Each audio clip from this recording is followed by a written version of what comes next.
Hola de nuevo, mi nombre es Paul Gise y te doy la bienvenida al 11º episodio de mi podcast Chisme Mitológico, el podcast en el que se habla de mitología griega como si fuera un chisme, porque lo es. Estaba intentando hacer la intro sin que me interrumpiera el gallo, pero no lo he conseguido, me rindo, tengo que seguir ya. Algún día os contaré el mito griego del origen del gallo, muy conveniente. Creo que es lo que me está pidiendo a gritos, literalmente. En fin, en el capítulo... No sé si se va a robar el show. En el capítulo anterior te hablé del reinicio de la humanidad, del reset humano, de cómo Zeus mandó un diluvio para matar a todos los hombres y de cómo el hijo de Prometeo y la hija de Pandora, Deucalión y Pirra, fueron los únicos supervivientes y crearon a los nuevos hombres y a las primeras mujeres, que crecieron con el fuego y todos los males que habían sido liberados de la ánfora de Pandora, convirtiéndose así en los humanos de la Edad de Bronce, o, como me gusta llamarlos a mí, los humanos de la Flop Era, los peores hasta la fecha. Zeus ahora estaba satisfecho, y las demás divinidades pudieron relajarse porque parecía que después de todo el drama con los humanos, ahora venía una época de paz y de tranquilidad. Pero nada más lejos de la realidad. Amigui, a los dioses y diosas del Olimpo siempre se les olvidaba que tenían otro hermano habitando el submundo y, al contrario que ellos, no estaba pasando por un buen momento. Te lo cuento ahora mismo. Pero antes prepárate un buen té, o café, o mate, o brebaje similar y siéntate, que se viene chisme mitológico del secuestro de Perséfone. Ha llegado el momento.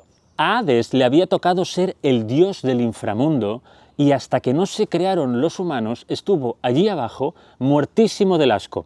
De hecho, estaba deseando que Zeus apareciera en cualquier momento para pedirle, para suplicarle por favor que volviera al Olimpo, que lo necesitaban. Pero eso nunca sucedió. Para lo único que el dios number one fue a visitar a su hermano fue para decirle que había creado a los humanos y que sus almas tenían que ser almacenadas, nunca mejor dicho, en su reino, convirtiendo así el inframundo en el reino de los muertos. O, como lo veía Hades en un principio, el cubo de basura de Zeus.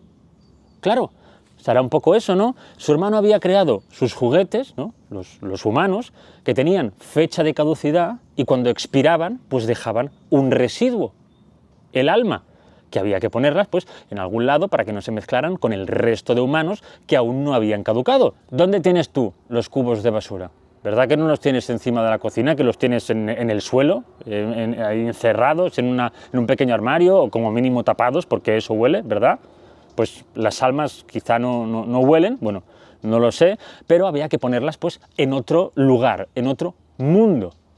Y como pues solo había dos, ¿no? La superficie y el submundo, y la superficie estaba ya ocupada por los vivos, pues para abajo que se iban los muertos. Claro, aquí puedes imaginarte a Hades furioso por tener que encargarse de las almas de los humanos, pero también feliz por recibir la aprobación de su hermano Zeus. Porque si le daba la responsabilidad de encargarse de sus juguetes caducados, pues en parte era porque su hermano confiaba en él, ¿verdad? Creía que podía hacer algo bien, ¿no? Bueno, pues esa es la reflexión que hacía Hades, eso es lo que él creía, ¿no? Para sentirse quizás menos discriminado. Pero bueno, ahora Hades tenía que decidir pues, cómo organizaba su reino para meter a esas almas, porque no las iba a poner de cualquier manera, o sea, el inframundo no podía ser el cajón de los calcetines, tenía que estar súper bien estructurado. En mi libro de Hades, El dios menos malo, explico todo este proceso desde el punto de vista de Hades, ¿vale? Lo dejo aquí, por si queréis descubrir de una manera más novelística, ¿no? Cómo fue eso para él. Tenéis el link en la descripción de mi perfil. Sigo. Por un lado, en el inframundo estaba el Tártaro, que ya te he hablado de él en varios episodios, pero bueno, fue una de las primeras creaciones descendientes de Caos, junto con Gea, y también era el lugar más terrorífico, ya no solo del submundo, sino de todo el mundo. O sea, allí fue donde Zeus encerró a los titanes y donde quería enviar a las almas de los humanos que habían infringido algunas de las leyes divinas, como cometer crímenes de sangre, o sea, matar a alguien de tu misma sangre, ¿no? Infringir la ley de la hospitalidad, faltarle el respeto a los dioses, entre otras cosas. Que para castigar estos crímenes ya estaban las erinias, ¿no? Las supernenas de los castigos, aunque sería más adecuado llamarlas las supernanis, quizás. Las supernanis con colmillos y látigos, también una versión oscura de Mary Poppins. Pero bueno, Zeus pensó que a graves problemas, pues, graves soluciones. El tema está en que no siempre se encargaban ellas de castigarlos, sino que muchas veces Zeus se adelantaba para tener el placer de saciar su furia y los mandaba al Tártaro con unos castigos tan crueles como creativos. Ya veréis ya en los siguientes episodios. Por otro lado, estaban los prados asfódelos, que como su nombre indica, pues eran unos prados que estaban llenos de asfódelos. ¿Qué son los asfódelos? Pues son como unas flores blancas, al parecer pues comestibles, ¿no?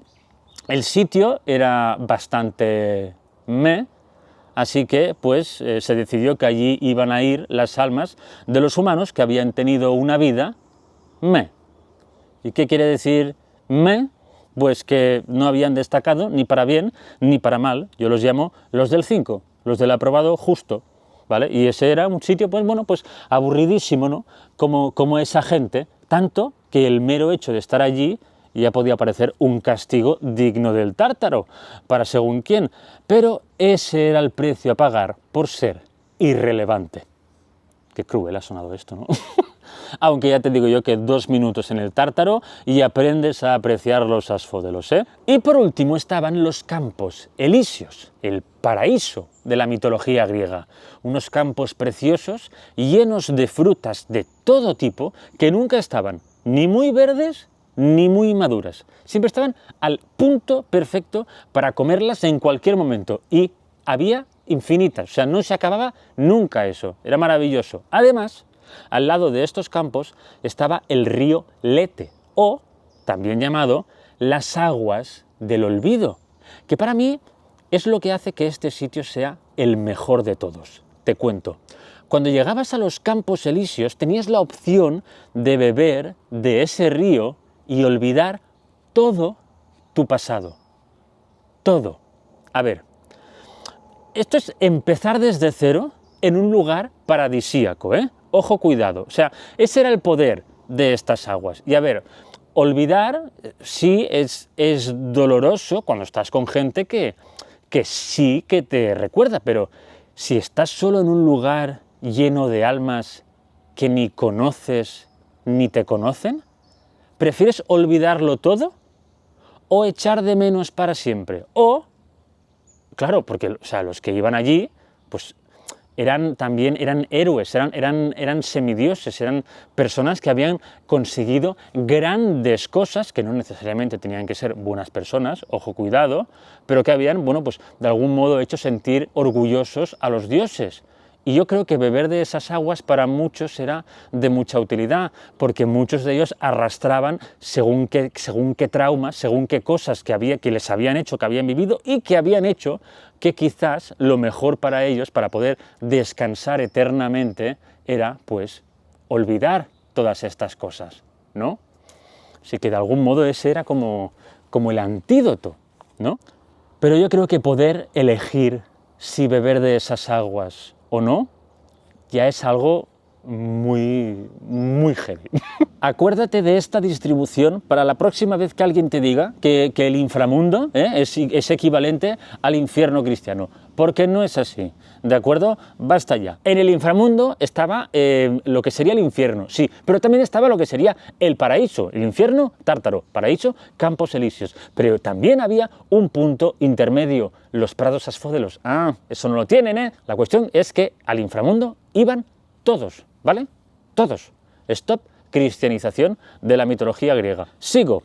¿Cómo llegaban hasta allí las almas? Te preguntarás. Pues mira, como cuando haces la devolución de un paquete, ¿vale? Que viene un repartidor, que en este caso pues era Tánatos o Hermes, también lo puedes llevar a un punto de recogida, ¿vale? Pero vamos a simular que viene un repartidor, ¿vale? Quédate con que esta es la única opción. Total, viene el repartidor, recogían el alma, la bajaban hasta el reino de los muertos, ahí se formaba una cola de almas que llegaba hasta la orilla del río Estigia, en la que estaba Caronte, el barquero del inframundo, que a cambio de una moneda te llevaba con su barquita a tu destino, ya fuera el Tártaro, el Prado de los Asfódelos o los Campos Elíseos. En la barca solo cabía una alma y él, ¿vale? A ver, tampoco es que haya prisa, ¿no? Están todos muertos, de que o sea, tienen toda la eternidad por delante, y Caronte pues se lo tomaba con calma. A Caronte no se le explota.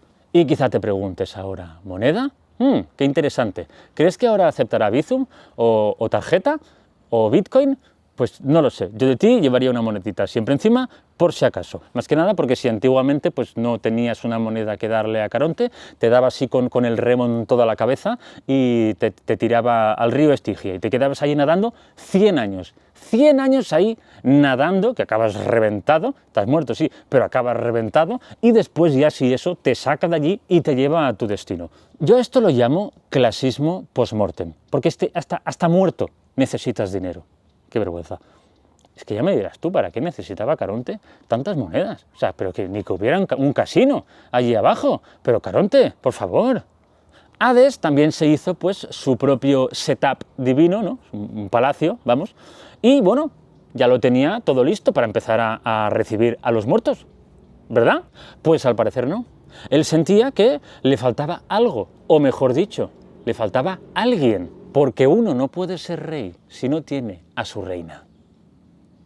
O sí que puede, pero es que el otro día escuché esta frase en una canción y pensé, esto podría haberlo dicho Hades tranquilamente. En fin, el dios del inframundo estaba solo, estaba solísimo allí abajo y no tenía con quién compartir su vida, ni su reino, ni su poder, ni la fruta de los campos elíseos. Pero mientras hacía la croqueta encima de sus lágrimas de soledad, en la superficie acababa de nacer una diosa que cambiaría el mundo y el submundo por completo. Zeus no solo perseguía y acosaba a las ninfas, el muy desgraciado también lo hacía con sus propias hermanas olímpicas, y con todas las criaturas, la verdad. Después de intentar seducir a su hermana Deméter sin éxito, porque ella no solo no tenía ningún interés y lo rechazaba constantemente, sino que lo repudiaba, Zeus la violó y la dejó embarazada. Deméter dio a luz a una niña a la que llamó Core, que significa doncella. Sí, Core es Perséfone, ¿vale? Pero ese nombre pues lo obtuvo después, pues ahora te cuento. Desde que nació su hija, Deméter tuvo clarísimo que su principal prioridad iba a ser protegerla a toda costa de los dioses para que no le pasara lo mismo que a ella. Porque a Zeus y compañía les daba igual si era una ninfa, una diosa, su madre, su hermana, su prima, su hija, sobrina, les daba exactamente igual. Eran puros depredadores. Esto Core no solo no lo entendía, sino que se sentía muy agobiada por su madre. Lo típico de cuando eres pequeña y bueno, y tu madre pues no te deja hacer muchas cosas o te avasalla preguntas, pero claro, visto desde la perspectiva de Deméter, pues se entiende perfectamente, ¿no? O sea, el peligro era real y estaba en todas partes. Total, que Core pues estuvo viviendo en el Olimpo, protegida por su madre en todo momento, hasta que un día Deméter dejó a su hija, nada, un minutito de nada, sola, y en cuanto volvió, Core estaba rodeada por los dioses Apolo y Hermes, que estaban intentando ligar con ella desesperadamente, encima en plan rápido, ¿sabes? Los muy desgraciados habían estado allí al acecho, esperando a que se separara de su madre para empezar pues a incordiarla. Pero por suerte Deméter llegó a tiempo y sin mediar palabra agarró a su hija y se la llevó lejos, muy, pero que muy lejos del monte de los dioses. Se dio cuenta de que no podía protegerla en el Olimpo, en su casa, y mucho menos ella sola. Necesitaba alejarla y sobre todo ayuda, necesitaba ayuda.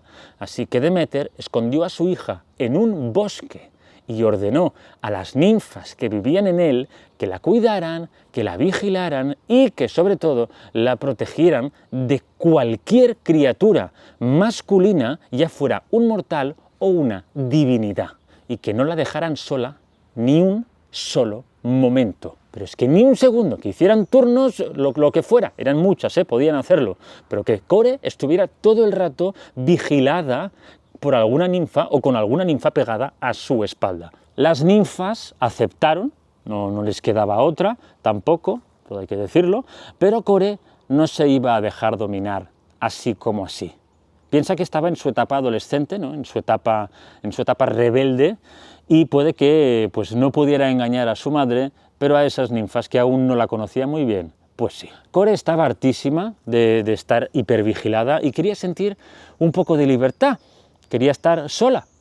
Consiguió ganarse la confianza de las ninfas, haciéndoles creer que iba a ser obediente, pero de vez en cuando pues, se las apañaba para escaparse y pasear sola entre las flores, sintiendo el inmenso placer del silencio, de la libertad. Es normal que quisiera eso, necesitaba liberarse, pero también es normal que Deméter la quisiera tener vigilada 24/7. Y la culpa de lo que pasó a continuación, desde luego, no es de ninguna de las dos. Un día, en una de sus escapadas, mientras estaba dando saltos de arbusto en arbusto, la tierra se abrió. Una mano emergió del submundo y la agarró del brazo, llevándosela antes de que pudiera siquiera soltar un grito de auxilio. Core desapareció y la tierra volvió a su estado natural como si no hubiera pasado nada.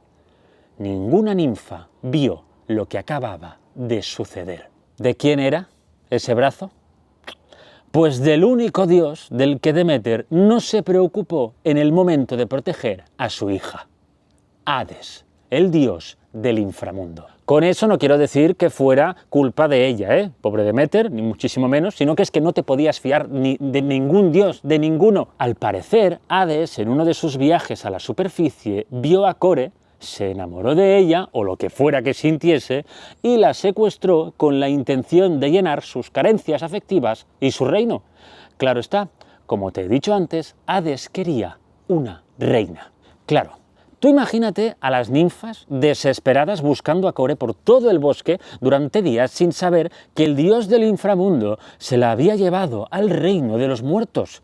Ellas no dejaron de buscarla, pero es que era cuestión de tiempo que Deméter pues, viniera a visitar a su hija para verla, para saber cómo estaba, y claro, ¿cuál fue su sorpresa al ver que Core no solo no estaba con las ninfas, sino que éstas no tenían ni puñetera idea de dónde podía estar? Primero de todo, Deméter se puso tan furiosa que castigó a esas ninfas, convirtiéndolas en sirenas. Pero no las sirenas mainstream estas que conocemos de mitad mujer, mitad pez. No, amigui, no. Las sirenas originals, las originales, las del principio de todo, las que eran mitad mujer, mitad pájaro. Daban mucho miedo. También cantaban a los marineros, sí, pero en vez de pues, llevarlos al fondo del mar, lo que hacían era pues, bueno, obligarlos de algún modo, ¿no? Provocar que quisieran ir hacia ellas, y estos saltaban del barco, caían al agua y iban nadando hasta que se quedaban sin fuerzas y acababan pues, muriendo ahogados. Después de este momento de ira, a Deméter se le rompió el corazón porque lo que más temía que pasara, pasó. Claro, es que tú imagínate, o sea, estás obsesionada con que te pase algo terrorífico y va y sucede. Aún intentes evitarlo a toda costa, va y sucede. Es que eso tiene que ser jodidísimo. Su hija había desaparecido y todo apuntaba a que había sido secuestrada por algún dios.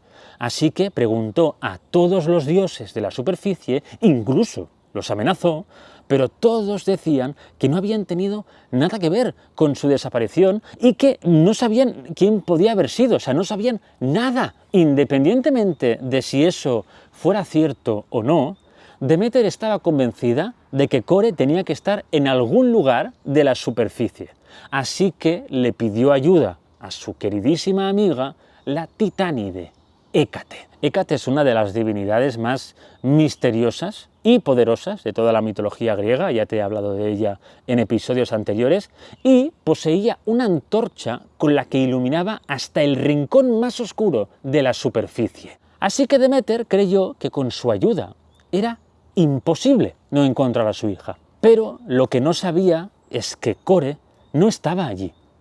sino debajo, y allí la luz de la antorcha pues no llegaba. Y cuando ni con la ayuda de Hécate la encontraron, Deméter se derrumbó. Se quería morir, literalmente, algo muy complicado, siendo una diosa. Había perdido a su hija, a la única persona que amaba, y ni siendo una diosa lograba encontrarla. ¿Pero esto qué es?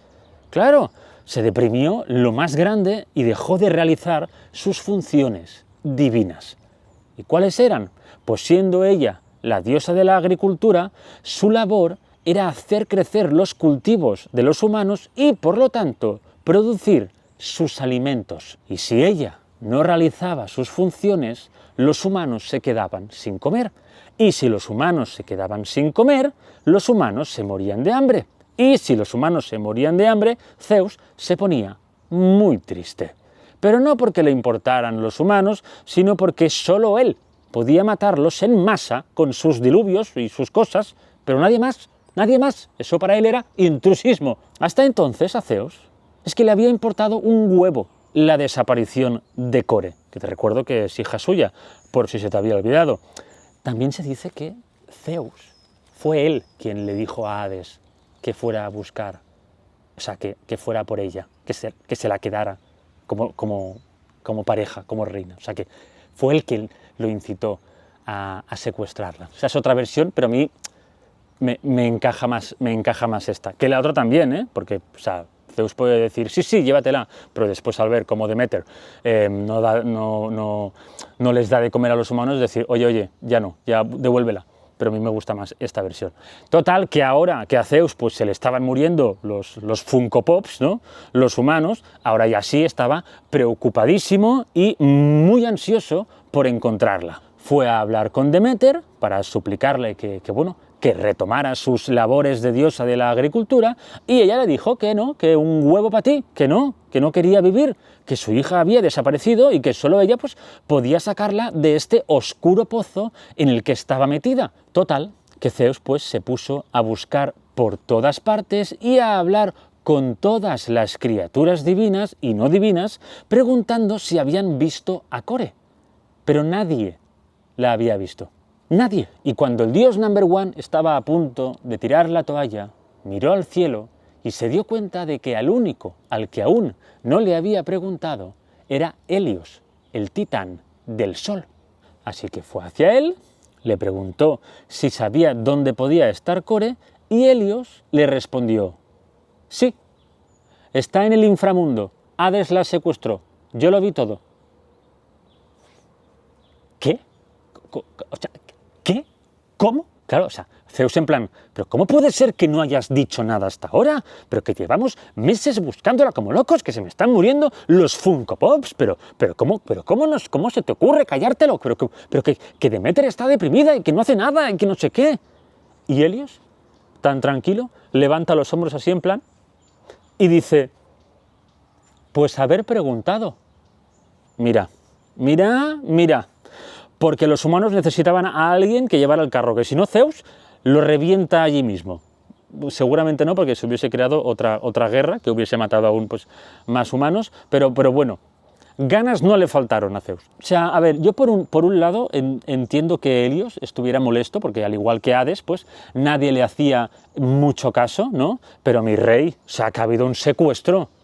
Hostia, si Helios quería que no lo volvieran a dejar de lado, desde luego que con esto lo consiguió. Total, Zeus bajó rápidamente al inframundo, sin ni siquiera contárselo a Deméter, porque quería gestionarlo él, y efectivamente pues se encontró con que pues, Core estaba con su hermano, con Hades.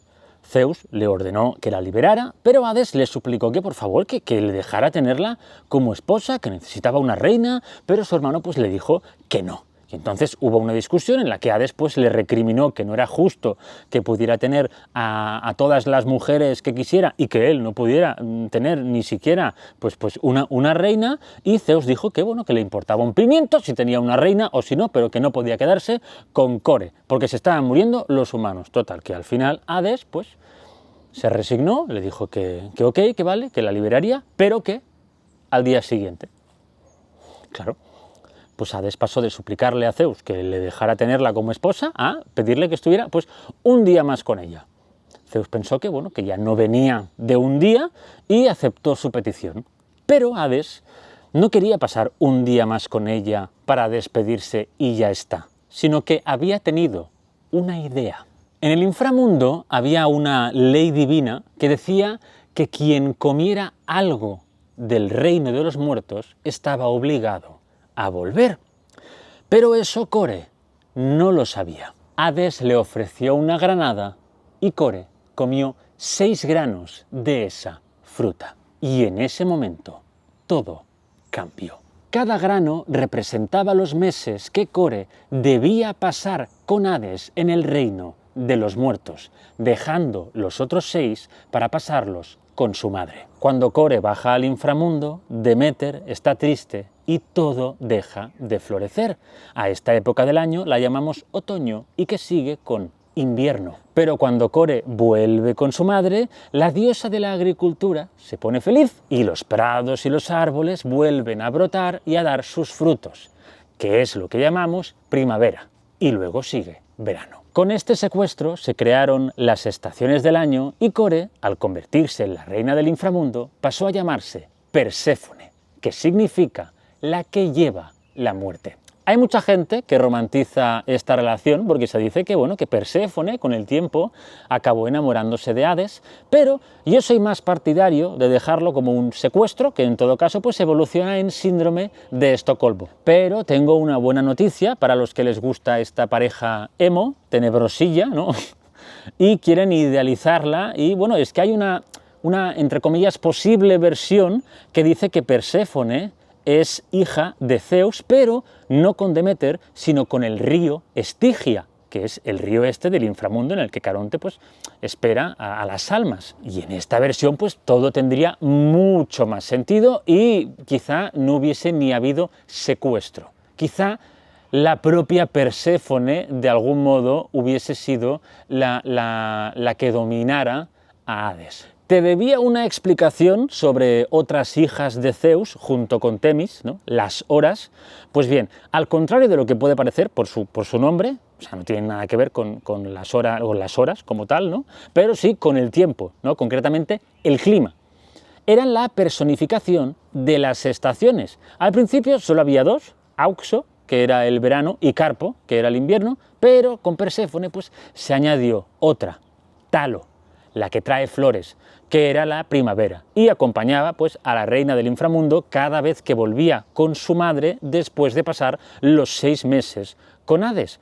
No había la hora del otoño, y aparte a Auxo también hay quien lo consideraba una cárite, pero bueno, es un poco lioso, pero tiene sentido porque el himno homérico a Deméter explica que Hades no le da la granada a Perséfone y ella se come 6 granos, sino que ella se come solo un grano, ¿no? Y entonces este grano representa una de estas 3 estaciones, es decir, que se dice que Perséfone está obligada a pasar 1/3 del tiempo con Hades y los otros 2 con su madre Deméter, ¿no? Pues pasando así pues solo invierno, porque otoño pues aquí aún no existe, ¿no? Pero bueno, estos son es que hay muchas versiones. Pero la segunda generación de las horas no tiene nada que ver con estas 3 estaciones, sino que representaban las leyes humanas y, de algún modo, la estabilidad social. Me parece súper interesante que el nacimiento de los humanos, ¿no? La aparición de los humanos, destruyera, entre comillas, las estaciones para priorizarse a sí mismos. O sea, lo que llevamos haciendo siempre, vamos. O sea, no, fuera de estaciones, leyes para nosotros, estabilidad para nosotros. Me encanta lo bien que la mitología griega refleja nuestra especie, ¿no? La personalidad de nuestra especie. Total, que estas nuevas horas eran Eunomía, diosa del orden, Irene, diosa de la paz, y nuestra queridísima Dike, la diosa de la justicia y de la que te hablé pues, en el episodio anterior. El secuestro de Perséfone es el mito más famoso de los reyes del inframundo, pero en ningún caso es el único. Y eso lo descubrirás en los siguientes episodios. Y ahora voy con las preguntas que me habéis ido dejando. Como ya os dije en el último episodio, voy guardando todas las preguntas que me hacéis y según el tema, pues las voy repartiendo por episodios, ¿no? ¿Vale? O sea, si os he dado like es porque he hecho captura de pantalla y lo he guardado en mi carpeta de preguntas. Hay muchísimas, ¿eh? O sea, hace 4 episodios decía que no había muchas y desde que lo dije, bueno, se han multiplicado por 10, una barbaridad. Y lo agradezco muchísimo, ¿eh? O sea, tengo aquí para responder a preguntas. Bueno, primera pregunta, desde Spotify. Hola, tengo una duda desde hace un tiempo y aunque me informé, nunca encontré respuesta. Si Perséfone es hija de Zeus y Deméter, ¿por qué Hera nunca castigó a Perséfone y o a Deméter? ¿Por qué Hera no podía castigar a Deméter como si fuera una simple ninfa o una mortal más amante o víctima de Zeus? O sea, estamos hablando de una diosa, o sea, aparte de que es su hermano, de que es su hermana, estamos hablando de una diosa olímpica. O sea, ella es la diosa de la agricultura y cualquier cosa que le pudiera hacer Hera a Deméter, eso iba a acabar perjudicando a los humanos. Y si perjudica a los humanos, pues perjudica también a Zeus, ¿no? Y de algún modo Hera no podía hacer eso. Eso no significa que no se puedan castigar a dioses, porque sí que se puede, porque Zeus ha castigado a otros dioses, como por ejemplo, pero sobre todo a hijos, ¿eh? A Apolo lo castigó, creo que a Ares, creo que también. Siguiente pregunta también desde Spotify de Saúl Cruz. Hola Paul, me ha surgido una duda. ¿Los semidioses se podían automatar? La respuesta es sí, se podían automatar, por supuesto. O sea, la mayoría de semidioses eran mortales. O sea, de hecho hay uno muy famoso que se mata, pero que no lo voy a contar ahora para no hacer spoiler, porque es un gran héroe, un gran semidios y quiero contarlo bien, pero sí, se podían automatar, sí, por supuesto. Siguiente pregunta en YouTube, esta vez, Jesús Ángel Soto. Hola Paul, tengo una pregunta sobre el minuto tal, se refiere al momento de cuando Zeus le dice a Hefesto que se inspire en la belleza de 4 diosas, que creo que son Deméter, Deméter no, son, digo, Hera, Afrodita, Atenea y, no sé, y alguna más, y él me pregunta que si sabe que si mencionó específicamente a estas 4 diosas, Zeus. Claro, no, no, o sea, hay algunas versiones que, si no me equivoco, sí, pero Hesíodo, por ejemplo, en Trabajos y Días, en su obra de Trabajos y Días, dice que Zeus ordenó a Hefesto que le hiciera un rostro semejante a todas las diosas inmortales, no especifica. Pero en nuevas versiones, pues yo sí que he leído cosas más concretas y que después le dan sentido a la disputa por la manzana de Eris, que esto ya os lo explicaré cuando hable de Troya, pero básicamente en la manzana de Eris, Eris les da una manzana a los dioses, está enfadada, no la han invitado a una boda, tal, y les dice que, bueno, que se la den a la diosa más bella. Y esta competición, ¿no?, se disputa entre tres diosas, Hera, Atenea y Afrodita, ¿vale? Entonces, aquí él me decía que si específicamente se mencionaran, si específicamente Zeus mencionara a estas mismas diosas a la hora de crear a Pandora, pues que todo tenía mucho más sentido para él. Y sí, o sea, obviamente, pues hay diosas más vanidosas que otras, y de algún modo todo se enlaza. Pero bueno. Otra pregunta también desde YouTube de Sofía Julieta. Buenas, me encanta tu podcast, muchas gracias. Y tus vídeos en general, gracias por compartir esta información. Tengo una pregunta, ¿cómo has contado en el episodio anterior, Prometeo utiliza la planta de hinojo o cañaheja para llevarles a los humanos un poco de fuego olímpico? ¿Alguna de estas plantas tiene una importancia mitológica o razón de ser? ¿O se ha incluido solo para rellenar el relato de cómo transporta el fuego? A ver, yo por lo que tengo entendido es que el hinojo o la cañaheja o ambos sí que se usan o se han usado mucho y se usan para rituales y quizás pues les da ese toque más místico, ¿no? Pero principalmente, o sea, la justificación que se le da es algo o sea, por lo que he leído, es que es una planta que tiene una savia dentro que es de combustión lenta, ¿vale? Siento romper la magia, porque a ver, yo por lo que yo he encontrado, porque me hizo esta pregunta y pensé, hostia, voy a indagar más porque yo pensaba que solo era por esto, porque era de combustión lenta y así pues Prometeo podía bajar el fuego con esta planta sin que se consumiera la planta por el camino, ¿no? Y busqué y no encontré nada más que, que sí que se usan para según qué cosas, rituales, pero nada mucho más profundo. Si alguien sabe de algo que yo no he conseguido encontrar, que lo ponga en comentarios, por favor. Otra pregunta de no sé, por Spotify. Hola, por una pregunta. ¿Tú qué harías si estuvieras encerrado en una habitación con todos los hombres de la mitología griega? Tirarme por la ventana. Siguiente pregunta, desde Spotify también, de Noms. Hello, pregunto, ¿viste algo de la obra de Eidestan? Eidestan. ¿Te gusta la representación de los personajes? A ver, he visto fragmentos y he escuchado las canciones, eso sí, y me encantaría poder ir a verlo en directo en Broadway o en el West End. Aquí creo que no lo hacen aún, no sé si lo van a hacer, pero vamos, si alguien con algún tipo de poder para llevarlo aquí lo quiere hacer, por favor, hazlo. Yo te hago promo. Las canciones que he escuchado de la versión estadounidense y tal, me gustan mucho.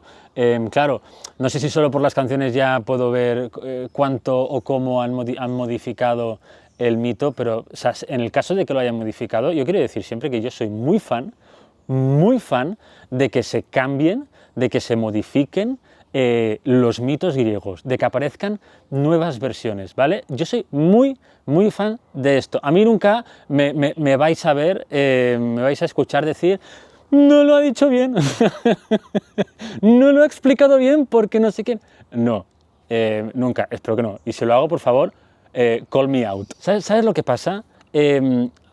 Tenemos los clásicos de la mitología griega súper bien guardados y, si no me equivoco, súper bien conservados, algunos más que otros, evidentemente, pero todo el mundo, o si no, pues se explica, ¿no? Se sabe de dónde viene.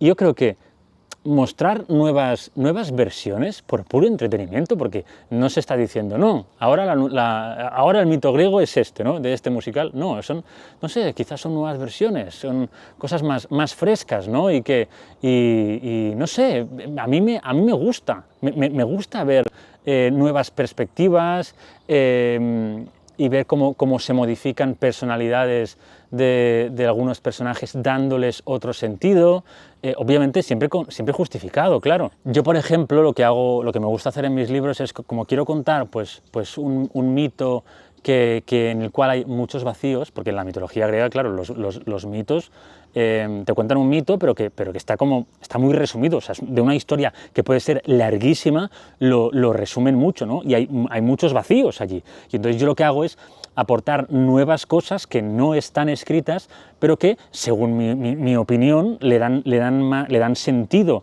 a cómo transcurre todo. Y última pregunta de Paulina por Spotify también. ¿Qué pasó con Némesis? ¿Ella no era la diosa de la justicia? También, esta pregunta la he visto bastante, de gente, de algunos me decíais que os confundía que Dike fuera diosa de la justicia humana, ¿no? y porque también estaba Némesis, ¿no? A ver, Némesis es hija de la noche, de Nix, y es una especie de diosa de la justicia, sí, pero no es igual que Dike. O sea, Dike era de la justicia humana un poco en general, ¿vale? Y aparte de castigar, también premiaba.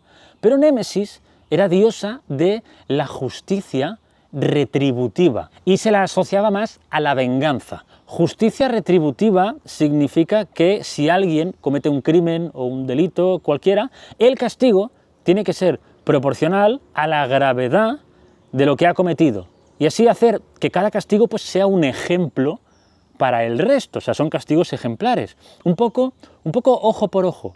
Y claro, pero eso es más venganza que otra cosa. ¿no? Aparte que Némesis también se encargaba de que no te fuera tampoco muy bien en la vida. O sea, ¿sabes esa sensación que tienes cuando te salen muchas cosas bien y dices, uy, me están saliendo demasiadas cosas bien, algo malo me va a pasar seguro? Pues esa es Némesis, preparada para bajarte de las nubes, porque las nubes no es un lugar para mortales, es un lugar para los dioses, literalmente. O sea, ella estaba pendiente de que no te pasaran demasiadas cosas buenas porque eras un humano y no puedes tener la gracia divina que tienen los dioses, ¿no? Pensad que es hija de Nyx, que es hija de la noche. Bueno, yo veo diferencia con Dike, pero es fácil de confundir. Aparte que también pues, hay muchas divinidades que se duplican, ¿eh? O sea, que aparecen otras, que hacen las mismas funciones y tal, que esto es muy común en la mitología griega, pero yo no voy tanto a eso, porque yo intento contarlo de manera así más relato. Y hasta aquí el episodio de hoy, espero que te haya gustado. Como siempre, muchas gracias por el apoyo al podcast, a mis libros Hades, el dios menos malo, y Hércules, el héroe que no quiso serlo. Cada vez falta menos para que salga mi tercer libro. Estoy muy emocionado, la verdad. O sea, lo acabo de hace mucho ya y no sé, quiero que salga ya. pero aún falta. El proceso del libro es lento. Que ya va bien también, porque así trabajas la paciencia. Pero bueno, eso, si queréis leeros Hades o Hércules, tenéis el link en la descripción de mi perfil. Y nada, eso. Muchas gracias y nos vemos en el siguiente chisme. Cuídate y que tengas un buen día y una feliz semana.